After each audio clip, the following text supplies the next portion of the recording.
श्रीकृष्ण पुरुषोत्तम वृषसुतं वर्णीन्द्रमीशेश्वरं तूडङ्गे पीठवरे स्थितं सुखं करु सद्भक्तवृन्दाचितं कारुण्यमृतसागरं मुनिवरे संसेविता अन्ध्रियं श्रीराशसितसूक्ष्मवाससमहं ध्यायामि धर्मं प्रियं त्वमेव माता च पिता त्वमेव बन्धुश्च सखा त्वमेव विद्या द्रविणं त्वमेव सर्व मम देव देवा। जय श्री कृष्ण। सर्वे वाला भक्तजनो, આપણે આગળ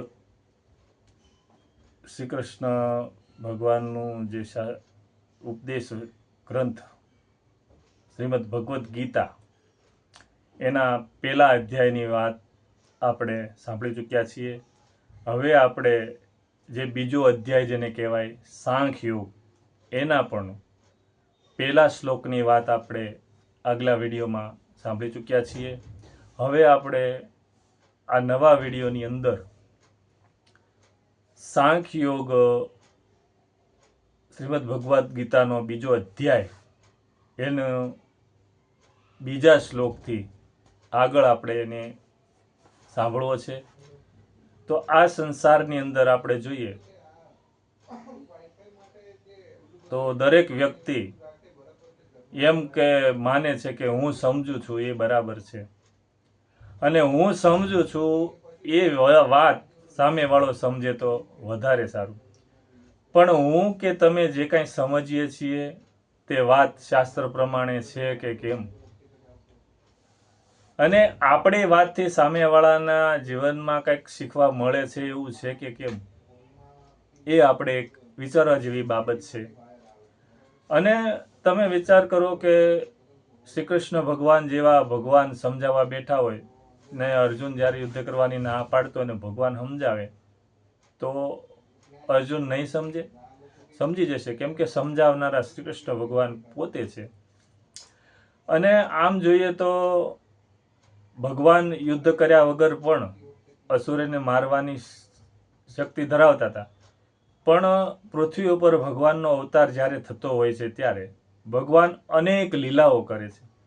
એ લીલાઓના ગ્રંથો બને છે, એની ગ્રંથોને સાંભળવાથી જીવાત્માનું કલ્યાણ થાય છે, એવા આશયથી ભગવાન લીલા કરતા હોય છે। હવે એ લીલાની અંદર જ્યારે અસુરોનો માણસની અંદર આસુરી વૃત્તિ વધી ગઈ ત્યારે જ્યારે અધર્મ થવા માંડ્યો ત્યારે ધર્મનું સ્થાપન કરવા માટેથી ના ધર્મયુદ્ધ કુરુક્ષેત્રના રણ સંગ્રામની અંદર ખેલાણું, અને એ યુદ્ધની અંદર પણ કપટથી જ્યારે બધું પાંડવો પાસેથી જુગારમાં કપટ પાસાથી ખેલવામાં આવ્યું અને બધું લઈ લેવામાં આવ્યું, અને વનવાસ પણ નિયમ પ્રમાણે પાંડવોએ ભોગ્યો, દુઃખ સહન કર્યું, અને અજ્ઞાતવાસ પૂરો કર્યા પછી પણ જ્યારે કૃષ્ણ ભગવાન સમાધાન માટે જાય છે કે હવે તમે પાંડવોને એનો ભાગ આપી દો, છતાં જ્યારે છેલ્લે ભગવાન ત્યાં સુધી કહે છે કે પાંડવો સંતોષી છે, 5 ગામ પણ પાંડવોને આપી દેશો તો એમાં એમનો નિર્વાહ ચાલશે। પણ જ્યારે દુર્યોધન કોઈ વાતે સંમત થતો નથી કે નિયમ પ્રમાણે 12 વર્ષના વનવાસ પછી 1 વર્ષનો અજ્ઞાતવાસ છે તો અજ્ઞાતવાસનો ભંગ થઈ ચૂક્યો છે, ત્યારે વાત એમ હતી કે અજ્ઞાતવાસ પૂરો થઈ ગયો તો, અને દુર્યોધનનું એવું કહેવું હતું કે અજ્ઞાતવાસનો ભંગ થઈ ચૂક્યો છે તો એના નિયમ પ્રમાણે અજ્ઞાતવાસમાં ફરીથી પાંડવોને 12 વર્ષના વનવાસમાં જતું રહેવાની જરૂર હતી, કેમ કે દુર્યોધનને ખબર હતી કે 12 વર્ષ વનવાસના તો નીકળી જશે, પણ 1 વર્ષ જે અજ્ઞાતવાસ છે ને એમાં પાંડવો અને અર્જુન એ બધા શૂરવીરો હતા, કેમ કે અજ્ઞાતવાસમાં રહેશે તો એને પૂર્ણ ખાતરી જ હતી કે અજ્ઞાતવાસમાં એ રહી નહીં શકે, કેમ કે આવા શૂરવીર અને મહારથીઓ છે એ છાના ન રહે, એવું જાણીને અર્જુને 1 વર્ષનો અજ્ઞાતવાસની માંગણી કરી હતી. એટલે દુર્યોધનનું એવું કેવું છે કે એને નિયમ પ્રમાણે અજ્ઞાતવાસનો ભંગ થઈ ચૂક્યો હતો અને એક રીતે આમ જોઈએ તો અજ્ઞાતવાસ પૂરો થઈ ગયો હતો. તો એવા સમયની અંદર એને કે 12 વર્ષના વનવાસમાં જતું રહેવાની જરૂર હતી, તો એ ગયા નથી. અને પાછી મારી પાસે કે 5 ગામની માંગણી કરે છે, તો યુદ્ધ કર્યા વગર હું 100ની અણી ઊભી રહી એટલી જગ્યા પણ યુદ્ધ કર્યા વગર આપવા માટે તૈયાર નથી. એટલે આ સમાધાન માટે ગયેલા શ્રી કૃષ્ણ ભગવાનને જ્યારે દુર્યોધને આ શબ્દ કહીને અપમાન કરી અને જ્યારે ત્યાંથી કાઢવામાં આવે છે, ત્યાર પછી કુંતા માતાને કહેવાથી કે કુંતા માતાને દુઃખ લાગ્યું કે જે ભગવાનની હું ભક્તિ કરું છું, જે ભગવાનની હું ભજું છું, એ ભગવાનનું આવું હળહળ અપમાન. ભગવાન જેવો સમજાવનારો માણસના જીવનમાં આવે છતાં પણ જો માણસ સમજે નહીં, તો પછી એને સમજાવવાની જગ્યા બીજે રહી ક્યાં? એટલે કુંતા માતાને એ દુઃખ બહુ લાગ્યું. ત્યારે પાંડવોને યુદ્ધ કરવા માટે આજ્ઞા કરી કે હવે તમે યુદ્ધ કરો. એટલે આ યુદ્ધમાં આપણે કૃષ્ણ ભગવાન આગળ જોયું કે અર્જુન યુદ્ધ કરવાના તૈયારી થઈ ચૂકી હતી, શંખો વાગી ચૂક્યા હતા, રથ રણ સંગ્રામના મેદાનની અંદર બધા એના ઊભા રહી ગયા હતા. અને એવા સમયની અંદર જ્યારે અર્જુન હથિયાર મૂકી દે છે અને રથના આગળના ભાગમાં બેસી જાય છે, ત્યારે અચાનક જ ભગવાનને અર્જુનને ઉપદેશ દેવાની જરૂર પડી છે. નકર રણ સંગ્રામની અંદર ઉપદેશ દેવાની જગ્યા જ નથી, એ પ્લેટફોર્મ જ નથી કે જ્યાં ધર્મની વાત કોઈને કરી શકાય. તો અર્જુને હથિયાર મૂકી દીધા અને અર્જુન રડવા લાગ્યા, આંખમાં જળજળિયા આવી ગયા. ત્યારે ભગવાનને જરૂર પડી કે હવે આને કંઈક કેવું પડશે, નકર આ યુદ્ધ નહીં કરી શકે. એટલે એ વાત આપણે આગળ સાંભળી છે આપણે પહેલા અધ્યાયમાં ઘણી ખરી. હવે આપણે આ બીજા અધ્યાય સાંખ્યોગનો 1 શ્લોકની વાત પણ આપણે સાંભળી છે. આપણે હવે બીજો શ્લોક, એમાં શ્રી કૃષ્ણ ભગવાન અર્જુનને શું કહે છે એ વાત આપણે સાંભળવી છે. તો આપણે હવે શરૂ કરીએ. હે અર્જુન, આ શ્લોક આપણે આગળ વાંચી ગયા છે, તો આ શ્લોકને આપણે થોડોક ફરી યાદ કરી લઈએ. હે અર્જુન, તારા જેવા શૂરવીરને અસમયે વિષાદ માટે અયોગ્ય એવી રણભૂમિમાં આવો મોહ ક્યાંથી થયો? કારણ કે ન તો એ શ્રેષ્ઠ પુરુષોએ આચરેલો છે, ન તો સ્વર્ગ આપનારો છે, કે ન તો તને યશ આપનારો છે. આથી હે પાર્થ, તું નપુંસકતાને વશ ન થા, તને એ શોભતું નથી. હે શત્રુઓને તપાવનાર, હૃદયની આ દુર્બળતાને તજીને યુદ્ધ માટે તૈયાર થઈ જા. શ્રી કૃષ્ણ ગીતામાં વક્તા શ્રી કૃષ્ણ ભગવાન છે અને અર્જુન શ્રોતા છે. ને શ્રી કૃષ્ણ ભગવાનને ભગવાન શબ્દથી જ કયા છે, તેથી આ ગ્રંથનું નામ ભગવદ્ ગીતા પડ્યું છે. ખરેખર તો શ્રી કૃષ્ણ ગીતા પડવું કેવું જોઈએ, પણ એમ નથી. અને ભગવદ્ ગીતા કહેવાય છે કેમ કે જેની અંદર જ્ઞાન, શક્તિ, બળ, ઐશ્વર્ય, વીર્ય અને પ્રતાપ, આ 6 ઐશ્વર્યોને ભગ કહેવામાં આવે છે. અને તે જેમાં હોય તેને ભગવાન કહેવાય. તેથી એ પણ સૂચિત થાય છે કે પોતાના પૂર્ણ જ્ઞાનથી બધાના મનની વાતને જાણી તદ અનુકૂળ ઉપદેશ આપીને તેની હઠીલાઈ મુકાવીને પોતાના ઐશ્વર્યથી પણ મનુષ્યની ચિત્તવૃત્તિને બદલી શકે છે. અને વળી ભગવાન હોવાના કારણે વિપ્રલિપ્સા અને મતાગ્રહનો સંભવ નથી. એવા ભગવાન જ્યારે અર્જુનને કહેવા લાગ્યા, તે જરૂર અર્જુનની વૃત્તિમાં ફેરફાર થઈ જશે અને પાછો યુદ્ધ માટે તૈયાર થઈ જશે. એટલે ભગવાન પોતે છે કે પોતે પોતાનો મત સ્થાપન કરવો છે, પોતાનું કંઈક કરવું છે, એવું ભગવાનને સ્વાર્થ નથી. એટલે ભગવાન નિસ્વાર્થ સ્વરૂપે અર્જુનને ઉપદેશ આપે છે કે અર્જુનને હથિયાર મૂકી દે. ભગવાન ઉપદેશ આપશે એટલે અર્જુન પાછો લડવા માટે તૈયાર થઈ જશે. એવો સંજયનો કહેવાનો આશય છે કે ધૃતરાષ્ટ્ર અને સંજય આવું સમજાવે છે કે હવે આવી રીતે વાત થાય છે. અર્જુનનો અર્થ થાય છે કે સીધો, સાદો, સરળ અને શ્વેત, નિર્મળ અને સ્વચ્છ અંતરકરણ વાળો તું છે. ભગવાન અર્જુન એવું કહે છે કે તું સ્વચ્છ અંતરકરણ વાળો છે અને તારો સ્વભાવમાં આ સલુપ્ય કાયરતા શોભતી નથી. આ મળ તારા હૃદયમાં ક્યાંથી આવ્યો? એટલે ભગવાનને આશ્ચર્ય થાય છે. આશ્ચર્ય બે પ્રકારે થાય છે. એક તો પોતાની ધારણા કરતા કંઈક નવીન વસ્તુ દેખાય ત્યારે આશ્ચર્ય થાય છે. ભગવાનને અર્જુનને જોઈને જે આશ્ચર્ય થયું છે તે અર્જુનની ક્યારેય ન જોયેલી કાયરતા જોઈને થયું છે. ભગવાન અર્જુનને મિત્ર માનતા અને આમ અર્જુન ને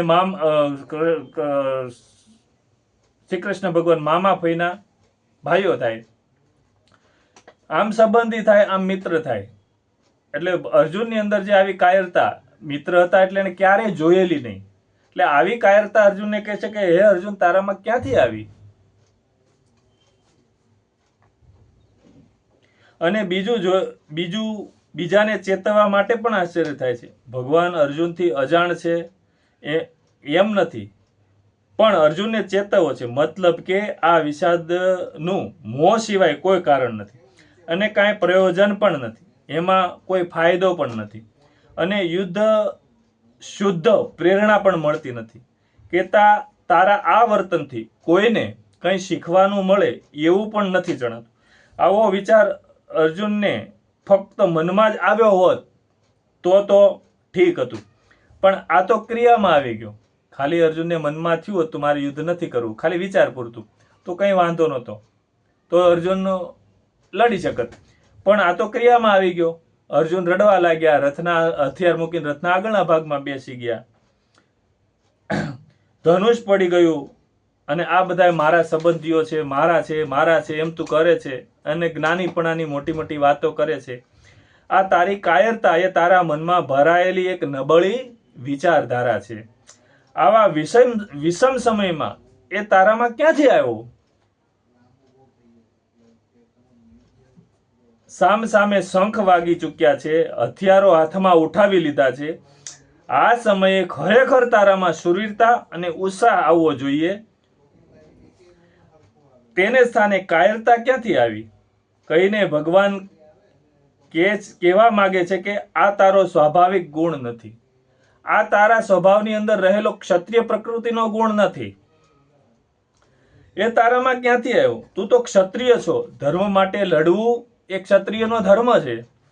ભગવાન પૂછે છે કે તું જે રણસંગ્રામ છોડવાની વાત કરી રહ્યો છે તે કોઈક સંસ્કાર કે શિષ્ટાચાર સમજીને કરે છે કે મને સ્વર્ગમાં મળશે કે સ્વર્ગની પ્રાપ્તિ કરાવનારો છે એવું સમજીને તું રણસંગ્રામ છોડવાની વાત કરે છે કે સંસારમાં કીર્તિ પ્રાપ્ત કરવાની ઈચ્છાથી કરે છે કે હું યુદ્ધ નહીં કરું તો લોકો મને હારો કહેશે કે અર્જુને કોઈ માણસોને મરવા ન દીધા તો તારો યશ ફેલાશે, એવી ઈચ્છાથી તું કરે છે? અને જો તું શિષ્ટાચાર સમજીને, ભગવાન કહે છે કે તું શિષ્ટાચાર સમજીને યુદ્ધ છોડવાની વાત કરતો હો તો તે પણ બરાબર નથી. કારણ કે તારું કાર્ય જે આગળ જે કોઈ પણ ક્ષત્રિય થઈ ગયા તેમણે આવું કાર્ય કર્યું નથી. યુદ્ધમાંથી ખરા સમયે ભાગી જવું એ સારા પુરુષનું લક્ષણ નથી. મોટા મોટા રાજા થઈ ગયો એ યુદ્ધ માટે ગયા હોય તો યુદ્ધમાંથી કોઈ પાછા વળી ગયા હોય એવું નથી. અને આવી વાતને કોઈ અનુમોદન પણ આપેલ નથી. અને આવી વાત તો તારું અંતઃકરણની, આવી વાતથી તો તારા અંતઃકરણની પણ શુદ્ધિ નહીં થાય. સત્પુરુષ દ્વારા અનુમોદન આપેલ સાધનથી અને અંતઃકરણની શુદ્ધિ તો સત્પુરુષ એટલે કે સારા પુરુષોએ આપેલા ઉપદેશથી જ થાય છે. જે માણસ મનમાં વિચારે છે કે આ ખૂબ સારું છે, એ પ્રકારે વસ્તુનિષ્ઠ ગુણધર્મનો અભ્યાસ કરી અંતઃકરણની શુદ્ધિ કરવા ઈચ્છે છે, તેના અંતઃકરણની શુદ્ધિ થતી નથી. એટલા માટે હે અર્જુન, તારો આ કરુણતા રૂપી દોષ સંસ્કારી પુરુષોએ માન્ય કરેલો નથી. અને જો સ્વર્ગાદિકને પમાડનારો ધર્મ સમજીને તું કહેતો હોય તો એમ પણ નથી. તારું આ કાર્ય સ્વર્ગને પણ પમાડનારું નથી. શ્રુતિ અને શાસ્ત્ર વિરુદ્ધ હોવાથી તે ધર્મ નથી, સ્વર્ગાદિકને પણ પમાડી શકે તેમ નથી. માટે તારી એ ઈચ્છા પણ વ્યર્થ છે. કૃષ્ણ ભગવાન યુદ્ધમાં અર્જુનને તૈયાર કરવા માટે આવી વાત કરે છે. તો અર્જુન પછી શું કહે છે? તો અર્જુન કહે છે કે સારું મહારાજ, ભગવાન, ભલે શ્રેષ્ઠ પુરુષોએ આચરણ કરેલો ન હોય, હું આ યુદ્ધ છોડીને જઉં છું, એ સારા માણસોએ કરેલું કામ ન હોય, અથવા તો આ મારા કાર્યથી મને કદાચ સ્વર્ગ પણ ન મળે, તો પણ આ લોકમાં કીર્તિ આપનાર તો થશે જ. જે લોકમાં કેવા છે કે ઓહો, અર્જુને રાજ્ય છોડી દીધું, યુદ્ધ બંધ કરી દીધું, લોકોને મરતા બચાવ્યા, એમ મારી કીર્તિ ચારે બાજુ ફેલાશે, એમ અર્જુન શ્રી કૃષ્ણ પરમાત્માને કહે છે. ભગવાન કહે આ તારી કીર્તિ આપનાર પણ નથી, ઉલટું લોકો તને ડરપોક કહેશે અને તું અપકીર્તિને જ પાત્ર બનીશ. માટે હે અર્જુન, આ તારો કારુણ્ય દોષ શ્રેષ્ઠ પુરુષોએ અનુમોદન આપેલો નથી, સ્વર્ગ પ્રાપ્ત કરાવનાર નથી અને લૌકિક લાભદાયક પણ નથી. અને શ્રેષ્ઠ પુરુષોએ જેને અનુમોદન આપેલો ન હોવાથી અને શ્રેષ્ઠ પુરુષોએ જેને અનુમોદન આપેલું ન હોવાથી મોક્ષ આપનારો પણ નથી અને શાસ્ત્ર વિરુદ્ધ હોવાથી સ્વર્ગ પ્રાપ્ત કરાવનાર પણ નથી, લોક વિરુદ્ધ હોવાથી કીર્તિ આપનાર પણ નથી. છતાં તું આ શું કરવા બેઠો છે? માટે હે પાર્થ, માતા કુંતા એક વીર માતા છે. માટે જ્યારે ભગવાનને અર્જુનને કંઈક વિશેષ વાત કહેવી હોય કે આશ્વાસન દેવું હોય કે અર્જુન પ્રત્યે વિશેષ પ્રેમ ઉપજે છે, ત્યારે ભગવાન તેને પાર્થ કહીને વાત કરે છે. આ પ્રયોગથી એવો ભાવ દેખાય છે કે તું મારી સગી ફઈનો દીકરો છે, સાથે સાથે મારા વાલામાં વાલો ભક્ત છે અને મને પ્રિય મિત્ર છે. તેથી હું તને અત્યંત રહસ્યની વાત કહું છું, એમ માનજે. તેથી અહીં પણ પાર્થ સંબોધન કરી વીર જનેતા કુંતી માતાના સંદેશાની યાદી પણ અર્જુનને ભગવાન અપાવે છે. માતા કુંતાની યુદ્ધ કરવાની ચોખ્ખી આજ્ઞા છે, કાયરતા નથી, તું તેનું ઉલ્લંઘન કરીશ નહીં. માટે હે અર્જુન, તું તારા મનમાં ખેદ ન પામીશ. ભગવાન અર્જુનને ચેતવે છે કે યુદ્ધ ન કરવું એ ધર્મની વાત નથી, એ તો કેવળ નપુંસકતા જ છે. અર્જુન શ્રેણ બન્યો તો, કિન્નર બન્યો તો. જ્યારે દિવ્યાસ્ત્ર માટે અર્જુન સ્વર્ગમાં ગયા ત્યારે તેને એક અપ્સરાનો શ્રાપ લાગ્યો. તે શ્રાપ તેને 1 વર્ષ જ્યારે અજ્ઞાતવાસ રહેવાનું થયું ત્યારે કામમાં આવ્યો હતો. એટલે ભગવાન અર્જુનને એવું કહેવા માંગે છે કે અજ્ઞાતવાસમાં જ્યારે અર્જુન સ્ત્રીઓ સાથે રહ્યો હતો તેની અસર તારા મનમાં રહી હોય એમ તો નથી ને? કેમ કે અજ્ઞાતવાસ પૂરો થયા પછી તરત જ યુદ્ધ થઈ ગયું છે. બીજું કે જ્યારે ધૃતરાષ્ટ્રે સંજયને સમાધાન માટે મોકલે ત્યારે ઉચ્ચ પ્રકારનું જ્ઞાન પાંડવોને કહેવામાં આવ્યું હતું કે તમે યુદ્ધ ન કરો.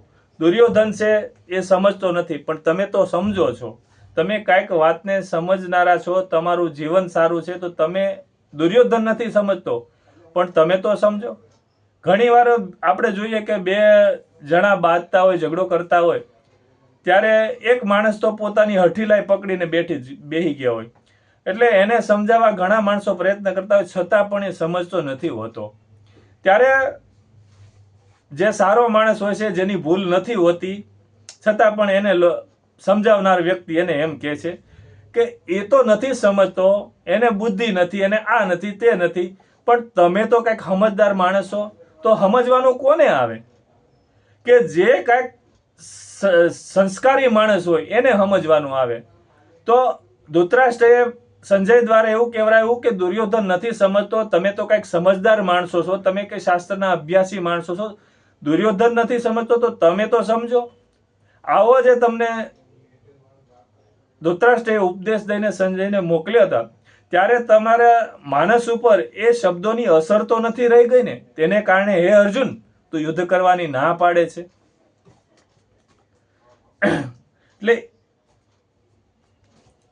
એટલે આ વાતની અસર તારા માનસ ઉપર રહી ગઈ હોય એવું લાગે છે, એમ કૃષ્ણ પરમાત્મા અર્જુનને કહે છે. એમ ભગવાન શ્રી કૃષ્ણનું કહેવું લાગે છે. ભગવાન બીજી દવા સમજાવવા માટે આથી પણ આગળની વાતની અસર રહી ગઈ હોય એવું કહીને પછી બીજી વાત કરે છે કે જેને કારણે અર્જુન યુદ્ધ માટે તૈયાર થાય. અર્જુનની ભવ્ય પ્રતિભાની યાદ ભગવાન શ્રી કૃષ્ણ અર્જુનને અપાવે છે. તું વીર ક્ષત્રિયાણીનો પુત્ર છે.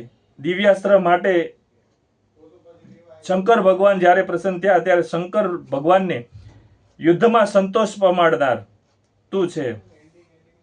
નેવાત અને કવચ જેવા ભયંકર અસુરોને એકલે હાથે પરાભવ કરનારો છે. વિરાટમાં યુદ્ધ વખતે ભીષ્મ, દ્રોણ, કર્ણ જેવા અનેક મહારથીઓને એકલે હાથે પરાજિત કર્યા છે. એવા તારામાં આવી કાયરતા ક્યાંથી? એટલે કે હે અર્જુન, શત્રુઓને તપાવનાર, આ સમયે તું યુદ્ધ છોડીને તારા શત્રુઓ રાજી થાય એવું તું શું કામ કરે છે? આ તારી હૃદયની દુર્બળતા એ બિલકુલ સામાન્ય છે અને સામાન્ય હોવાથી ખૂબ જ નાની છે. વસ્તુ છે તારા જેવા શૂરવીરને એ દુર્બળતા છોડવી એ કંઈ કઠણ કામ નથી. માટે આ દુર્બળતા તુચ્છ છે. વળી આ દુર્બળતા તુચ્છતાને પ્રાપ્ત કરાવનારી હોવાથી તું જો તેનો ત્યાગ નહીં કરે તો તને પણ તુચ્છ કરી નાખશે. માટે તેનો ત્યાગ કરીને યુદ્ધ માટે તું ઊભો થઈ જા. તું જે આ વાત કરે છે કે જો આ તારી નબળાઈ છે એક કે યુદ્ધ નથી કરવું, આ બધું તૈયારી થઈ ગયા પછી તું જો આ નબળી વાત કરે છે તો આ તને નબળો કરી અને તને પણ સમાજની અંદર તારી કિંમત કઈ નહીં રહે એવો તને કરી નાખશે. માટે તેનો ત્યાગ કરીને યુદ્ધ માટે ઊભો થા. ભગવાનના મનમાં અર્જુનના કર્તવ્યના વિષયમાં જરા પણ સંદેહ નથી. ભગવાનને શંકા નથી કે અર્જુન હાવ કાયર થઈ ગયો છે. ભગવાનને ખબર જ છે કે આ અર્જુન યુદ્ધ માટે તૈયાર થશે જ, કે સર્વ રીતે અર્જુનને માટે યુદ્ધ કરવું એ કર્તવ્ય રૂપ છે, એ શ્રેય રૂપ પણ છે. તેથી અર્જુનની શાસ્ત્રોક્ત વાતોની પરવા કર્યા વગર, અર્જુને જ્યારે શાસ્ત્રની વાત કરી કે સંબંધીઓને મારવાથી પાપ થાય બધું વાત કરી તો ભગવાને એની પરવા નથી કરી અને ભગવાન તોય અર્જુનને આગળ ઉપદેશ આપે છે. પરવા કર્યા વગર પોતાના કર્તવ્ય પાલન કરવાની કડક આજ્ઞા ભગવાન આપે છે. પહેલા અધ્યાયમાં અર્જુન ઘણી યુક્તિઓ દ્વારા ભગવાનને વાત કરી છે, પણ ભગવાને એકેય વાત ન સાંભળતા ભગવાનને અર્જુનને ફટકાર્યો. ત્યારે અર્જુનની અંદર પડેલો જે વિષાદ, જે મૂળ કારણ સાચું છે તે નીકળે છે. જ્યારે માણસને છંછેડવામાં આવે ત્યારે જે એની અંદર પડ્યું હોય સજ્જનતા કે દુર્જનતા એ તરત બહાર નીકળે છે. કોઈ પણ માણસને એની પાછળ પડી જાય નહીં હોય, એની ઉપર અતિશય ટોર્ચર કરવામાં આવે એટલે એની અંદર જ્યારે મૂળ એના જે દુર્ગુણો હોય ને એ તરત બહાર આવે. એ વાત ચોથા શ્લોકમાં કહે છે. હે મધુસૂદન, રણભૂમિમાં હું બાણોથી કઈ રીતે ભીષ્મ પિતા અને દ્રોણાચાર્ય વિરુદ્ધ લડીશ, કેમ કે હે અરિસૂદન, તેઓ બંને પૂજનીય છે. હવે અર્જુનની અંદર જે મૂળ વાત હતી કે એણે હથિયાર મૂકી દીધા, એનું કારણ જે મૂળ હતું, જે અર્જુનને જે અંદરની જે પરિસ્થિતિ ઊભી થઈ હતી, જે અર્જુનને અંદર જે વિચારો આવતા હતા, એ હવે આ શ્લોકમાં અર્જુન મૂળ વિચારો કહે છે. અહીં હે અરિસૂદન, તેઓ બંને પૂજનીય છે. અહીં ભગવાનને માટે મધુસૂદન અને અરિસૂદન એ બે સંબંધનો આપ્યા છે. તેથી અર્જુનનો ભાવ એવો છે કે તમે મધુસૂદન એટલે કે દૈત્યને મારનારા છો, અરિસૂદન એટલે શત્રુઓને મારનારા છો. દુષ્ટ સ્વભાવવાળા અને અધર્મમય આચરણ કરવા વાળાને મારનારા છો. વિના કારણે કષ્ટ દેનારા અને બીજાનું અનિષ્ટ કરનારાઓને મારનારા છો. તેથી આપનું નામ અરિસૂદન અને મધુસૂદન પડ્યું છે. તો પછી ભીષ્મ દ્રોણની હત્યા કરાવીને મારું નામ તમે શું રખાવા માંગો છો? ભીષ્મસૂદન અને દ્રોણસૂદન? તમે મધુને માર્યો એટલે તમને મધુસૂદન કહે છે, તો મને ભીષ્મ પિતાને દ્રોણાચાર્યને મારીને મારું નામ તમે શું પડાવવા માંગો છો? એમ અર્જુન શ્રી કૃષ્ણ ભગવાનને કહે છે. મને પિતામહ સૂદન અને આચાર્ય સૂદન બનાવવા ઈચ્છો છો? આ ભીષ્મ અને દ્રોણ રાક્ષસ થોડા છે? તમે જેને માર્યા એ તો રાક્ષસો હતા એટલે તમે એને માર્યા, અને ભીષ્મ જેવા પુરુષ અને દ્રોણાચાર્ય જેવા એ રાક્ષસો થોડા છે તો એને હું મારું? અને સંસારમાં બે પ્રકારના સંબંધો મુખ્ય છે, જન્મથી અને વિદ્યા સંબંધી. એટલે એને હું કેમ મારું? તમે જે માર્યા છે તે દૈત્યોને માર્યા છે અને મને તમે સંબંધીને મારવાનું કહો છો. કદાચ ભગવાન કહે કે ના, મેં સંબંધીને માર્યા નથી, તો એમ પણ કહેવાય કે કંસ છે એ શ્રી કૃષ્ણ ભગવાનના મામા થતા હતા, એટલે સંબંધીને જ માર્યા છે. ને શિશુપાળ પણ શ્રી કૃષ્ણ ભગવાનના સંબંધી જ હતા. પણ હે પ્રભુ, એ તમારા શત્રુ હતા. એ તમારા અર્જુનનું કેવું એમ છે કે એ તમારા સંબંધી તો જરૂર હતા, પણ એ તમારા દુશ્મન હતા, તમારા ઉપર વેર રાખનારા હતા. ત્યારે ભીષ્મ પિતા અને દ્રોણ મારા શત્રુ નથી, એમ અર્જુન શ્રી કૃષ્ણ ભગવાનને કહેવા માંગે છે. અને તમને મારવા વાળા ની ઈચ્છા વાળા હતા, અને આ તો એ લોકો જે હતા એ તો શિશુપાળ અને કંસ તો તમને મારવાની ઈચ્છા વાળા હતા, એટલે તમે એને માર્યા છે. અને આ લોકો મને મારવાની ઈચ્છા વાળા નથી, પણ એ લોકોને એક દુર્યોધન પક્ષથી લડવાની મજબૂરી ઊભી થઈ છે, એટલે એ લોકો એ તરફથી લડે છે. એટલે મારા વેરી તો નથી, એટલે શત્રુને મારવો એ બરાબર છે, પણ આ શત્રુ નથી, એને મારે મારવાના. અને તમને મારવાના. અને આ તો વંદન કરવા યોગ્ય અને પૂજવા યોગ્ય છે, અને ગુરુ છે. કથાકાર ગમે તેવો વિદ્વાન હોય, પણ ગુરુ સામે હોય તો યથાર્થ બોલી ન શકે. અર્જુનની સામે પણ નાનપણનું ચિત્ર દેખાય છે કે ગુરુ દ્રોણ, જ્યારે આશ્રમની અંદર વિદ્યા અભ્યાસ માટે ગયેલા, ત્યારે ગુરુ દ્રોણ એને વિદ્યા શીખવાડતા. ગુરુ દ્રોણ મને વહેલા પરોઢિયે જગાડતા, અર્જુન ઉઠ, તારા અભ્યાસનો સમય થઈ ગયો છે. હું ધનુષ બાણ ચડાવી શકતો નહીં, હું નાનો હતો, મારા હાથમાં ધનુષ હું ચડાવી નહોતો શકતો, ને બાણ હાથમાંથી પડી જતું હતું. તે ગુરુ વાંકા વળીને લઈને મને હાથમાં આપતા.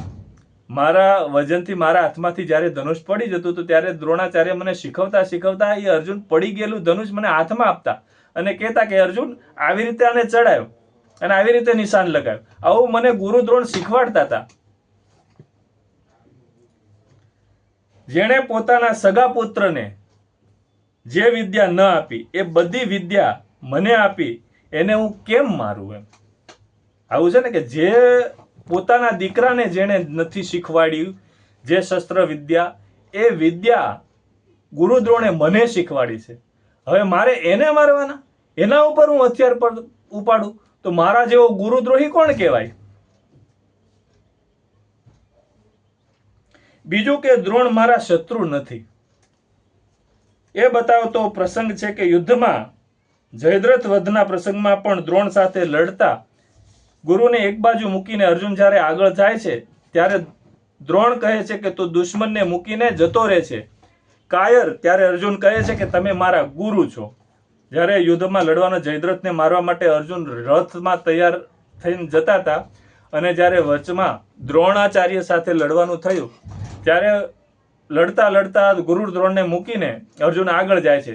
ત્યારે દ્રોણ એવું કહે છે કે હે કાયર અર્જુન, તું શત્રુને મૂકીને જતું રહે છે, તું કાયર છે. એટલે ત્યારે પણ દ્રોણને એવું કહેવામાં, દ્રોણ ને અર્જુન એવું કહે છે કે તમે મારા શત્રુ નથી,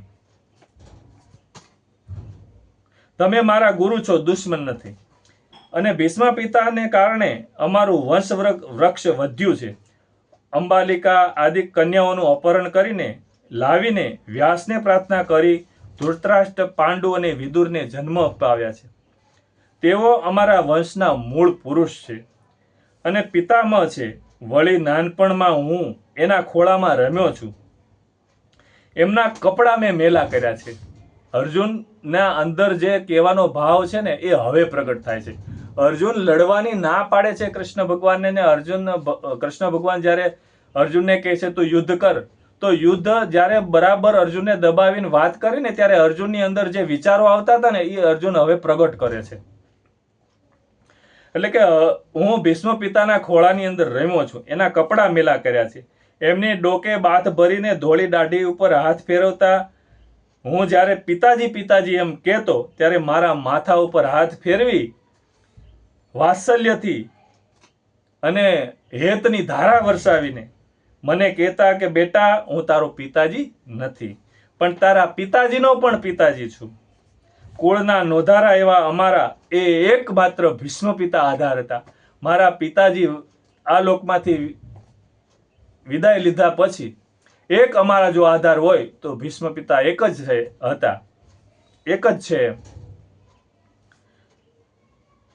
આજીવન બ્રહ્મચારી, પરમ ધર્મજ્ઞ અને બ્રહ્મજ્ઞાન દેનારા દેવતા સમાન શાસ્ત્રો જેની પ્રશંસા કરે છે એવા પિતામહને હું કેમ મારું? શું તમે ઉગ્રસેનને મારી શકો? કે ગુરુ સાદીપની જેની પાસે તમે વિદ્યા ભણ્યા છો તેના ઉપર આક્રમણ કરી શકો? અર્જુન ભગવાન સામે આવી દલીલો કરે છે. એકબીજાને કાપીને પોતાનું સ્થાન મેળવાય છે, જેના પ્રત્યે પ્રેમ ભાવ અપેક્ષિત છે ને સેવા યોગ્ય છે, સેવા કરતા પણ જે પૂજવા યોગ્ય છે એવા ભીષ્મ અને દ્રોણ સામે જેમના ટુકડે ટુકડા કરી દેવાની હિંસક ભાવના ઉત્પન્ન કરનારી યુદ્ધ ભૂમિમાં ઊભું રહેવું એ પણ એક અપરાધ છે. અર્જુન શ્રી કૃષ્ણ ભગવાનને આવું કહે છે કે આવા પૂજ્ય પુરુષોને મારવા માટે આ યુદ્ધ ભૂમિમાં ઊભું રહેવું ને એ મારા જેવાને લાયક જ નથી. મારે આની સામે લડવા માટે ઊભું જ ન રહેવાય. ગુરુની સાથે વાદ વિવાદમાં સામા થઈને હું કરવું તે પણ મહાપાપ કહેવાય છે. ગુરુને વાતમાંથી સારી વાત સમજાવતા હોય એ વખતે એની સામે સવાલ કરવો એ પણ એક પાપ કહેવાય છે. તો આ તો મારી નાખવાની હિંસક ભાવના પ્રગટ કરવાની છે, તો એ તો કેમ થાય? તેઓ તો મારા પૂજનીય છે. અહીં અર્જુન એમ કહે છે કે અર્જુન પોતે યુદ્ધ કરવાની વાત તો કરતો જ નથી, પોતે એમને બાણ મારશે એવી કલ્પના પણ એના મનમાં નથી. કદાચ ભીષ્મ દ્રોણ ઉપર પ્રહાર કરે તો પણ, ભીષ્મ અને દ્રોણ અર્જુન ઉપર પ્રહાર કરે તો પણ એના બદલામાં એમને સામે કેવી રીતે હું બાણ ચલાવું? એ મારી ઉપર બાણ ચલાવે પણ તો પણ હું એમને એના ઉપર બાણ ચલાવવા માટે તૈયાર નથી. તેઓને મારા ઉપર પૂરો અધિકાર છે અને તેઓ પૂજનીય છે, માટે પ્રતિયુદ્ધ પણ હું કેમ કરું? એ મને યુદ્ધ કરવામાં મારા ઉપર હથિયાર ઉપાડે પણ હું એના ઉપર હથિયાર ઉપાડી શકું નહીં. અને એમનો પૂરેપૂરો હક છે કે એ મને મારી શકે, એને પૂરો અધિકાર છે. અહીંયા આપણે 4 શ્લોક સુધી વાંચ્યું. હવે 5મો શ્લોક આપણે આગળના વિડીયોમાં સાંભળવાનો છે. એમાં 5મા શ્લોકમાં છે કે આ મહાનુભાવો ગુરુજનો ને નહીં હણીને હું આ લોકમાં ભિક્ષાવૃત્તિ વડે જીવન નિર્વાહ કરવાનું પણ કલ્યાણકારી સમજુ છું. કેમ કે ગુરુજનોને હણીને પણ આ લોકમાં લોહીથી ખરડાયેલા અર્થ અને કામરૂપ ભોગોને જ હું ભોગવીશ ને. આ શ્લોક 5મો છે અને એ શ્લોક આપણે આવતા વિડીયોની અંદર સાંભળીશું. હવે આપણે જોઈએ કે ભગવાનનો અવતાર આ પૃથ્વી પર થાય છે તો જીવના કલ્યાણ માટે થાય છે, અને એ જ વાત આપણે આમાં સાંભળીએ છીએ. અને આમાં જે કાંઈ મેં વાત કરી છે તે શ્રી કૃષ્ણ ભગવાનના ગીતાના ભાવાર્થમાં જે લખેલી છે એ વાંચીને હું તમને વાત કરી રહ્યો છું. પણ તમને ગમે તો આ ચેનલને સબસ્ક્રાઈબ જરૂર કરજો. અને આ એટલા માટે આપણે વિડીયો બનાવીએ છીએ, એ વાત આપણે આગલા વિડીયોમાં પણ કરી છે કે કોઈ પણ બાળકને કે કોઈ પણને કહો કે તું ગીતા વાંચ તો એ હા પાડશે, પણ નિયમિત એ રોજ ગીતાનો 1 અધ્યાયનું વાંચન કરવું એવું નહીં કરે. પણ આ એક વિડીયોના માધ્યમથી આપણે એક ગીતાનો વાત આપણે કરીએ તો એ મોબાઈલના માધ્યમથી કોઈના હાથમાં આ એક વિડીયોની વાત આવી જાય તો એ સાંભળે તો શ્રી કૃષ્ણ ભગવાનના શબ્દો કહેવાય છે કે આના 1 અધ્યાયનો પણ જો માણસ અધ્યયન કરે એક શ્લોક ખાલી વાંચે તો પણ એને સ્વર્ગની પ્રાપ્તિ થાય છે. તો વિડીયો દ્વારા પણ શ્લોક સાંભળે. અને એવી વાત પણ આપણે સાંભળીએ છીએ કે ભગવાનના મંત્ર જપનો પણ એટલી શક્તિ છે કે કોઈ પણ જગ્યાએ આપણે ગામડાની અંદર ધૂન કીર્તનો કે ભજન કીર્તનોના પ્રોગ્રામો થતા હોય, સંગીત સાથે ભગવાનનું નામ સંકીર્તન થતું હોય, ધૂન થતી હોય, અને આપણે દૂર દૂર સુધીથી નીકળતા હોય અને આપણા કાનની અંદર ભગવાનના મંત્ર અને ધૂનનો શબ્દ સંભળાતો હોય અને આપણને એમ થાય કે બહુ સરસ ગાય છે, અને આપણે જે દિશામાંથી અવાજ આવતો હોય એ દિશામાં પાછું વળીને બે હાથ જોડી અને એ દિશાને નમન કરી અને એટલું વિચારીએ કે ભગવાનના નામનો શબ્દ મારા કાને સાંભળ્યો અને આ લોકો જે કરી રહ્યા છે એ સારું કરી રહ્યા છે, એટલો જ વિચાર આવે ને તો એને સ્વર્ગની પ્રાપ્તિ થાય છે. તો આપણે જો આટલો ખાલી ભગવાનના નામનો મહિમા હોય તો જે ઉપદેશ શ્રી કૃષ્ણ ભગવાને આપ્યો છે અર્જુનને, અને એ ભગવાનના બોલેલા શબ્દો આપણે સાંભળીએ છીએ, તો એ શબ્દની કેટલી શક્તિ હશે એ આપણને ક્યાં પહોંચાડશે. આપણને અત્યારે આ મનુષ્ય શરીરની અંદર છીએ એટલે આપણને કંઈ દેખાતું નથી કે આનું ફળ કેટલું છે, પણ આ અજોડ છે. આપણે પેલા ગીતાના મહાત્મ્યના ભાગની અંદર પણ વાત કરી છે એક રબારીના દૃષ્ટાંત દ્વારા કે એને હીરો મળ્યો તો એને બકરાને ડોકે બાંધ્યો, પણ એ અબજોની કિંમતનો હતો. કે શરદ પૂનમની રાત્રિએ જે આપણે એની વાત પેલા ભાગની અંદર કરી છે, એ તમે જરૂર સાંભળજો કે એ મણી કેટલો મહત્વનો હતો. કે શરદ પૂનમની રાત્રે મણીને ચંદ્રની સોળે કળાએ ખીલેલો હોય ને ચોકમાં મૂકવા હીરા મોતી માણેકનો વરસાદ થાય એવો એનો મહિમા છે. એ વાત આપણે મહાત્મય ભાગમાં કરી છે, તો એ જરૂર સાંભળી લેજો. હવે આપણે આ વિડીયોને સમાપ્ત કરીએ છીએ. અને જે ભક્તો જે ભગવાનને પણ માને છે, અને હું તો એવી પ્રાર્થના કરું છું કે તમે જે ભગવાનને માનો છો એને સાચા હૃદયથી માની અને સાચા ભાવથી ભજો અને પોતાના મોક્ષ માટે ભજો. એટલે ભગવાન એવો રસ્તો નીકાળશે કે અંતકાળે આ જીવનું પણ સારું થાય અને આ જીવનમાં આપણે જીવીએ છીએ એ જીવનની શૈલી પણ આપણી સુધરતી જાય. કેમ કે અનેક જન્મથી આ જીવાત્મા પાપને રસ્તે ચાલ્યો છે, એણે કોઈ દિવસ ધર્મના માર્ગે ચાલ્યો છે. આ જન્મ મનુષ્ય જન્મ મળ્યો છે, 84 લક્ષ યોનિમાં ફર્યા પછી પણ એકવાર મનુષ્યનો જન્મ મળે છે. એ કેવળ જીવાત્માના મોક્ષ માટે, કલ્યાણ માટે મળે છે. અને જો એ જન્મ આપણે હારી જઈશું તો ફરી 84 લાખમાં ફર્યા પછી ફરી મનુષ્યનો જન્મ મળે છે. તો આ ગીતાના અધ્યયન દ્વારા ધર્મની વાતો આપણે સાંભળવી છે. તો હવે વધુ સમય નહીં લેતા, વિડીયો લાંબો થશે એટલે આપણે 38 મિનિટ અને 10 સેકન્ડનો વિડીયો કરી અને આ વિડીયોને આપણે સંપૂર્ણ કરીએ છીએ. જે ભક્તો જે ભગવાનને માને છે એવા ભાવથી જય શ્રી કૃષ્ણ, જય સચ્ચિદાનંદ કહી મારી વાણીને પૂરી કરું છું.